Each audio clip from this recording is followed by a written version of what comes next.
post some things. So yeah, so this guy, remember him, Cathryn? This was Bull. Okay, vaguely. Yeah, Very I had sweet. I had many. That's how come Yes. I got evicted from my apartment, because I had many in my apartment. Right. But this was Bull, and people always tell me that it looks touched up. But you know what? This photo is not at all touched up. Those were his colors. People don't realize, right? People don't realize, right? How beautiful pigeons can be. I mean, you've seen all kinds of pigeons. Haven't you seen some that are just awesome? Yes. And in general, I know we all care about animals, but what do you think is particular about pigeons that people need to know?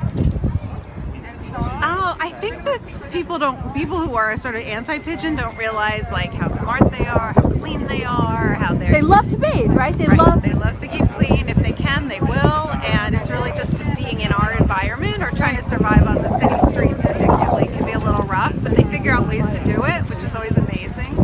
And they're just like fun to watch.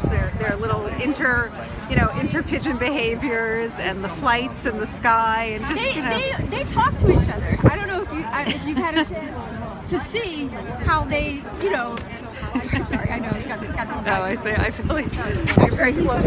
Yeah, you're picking up this video. Sorry, that was great though. Thank you. Sure. I'm hoping some news people will show up. I don't know if they quite get it. I tried it, but it was a bad timing just because Friday night is always dead news, and I only send stuff out. Cinema Arts. Yeah.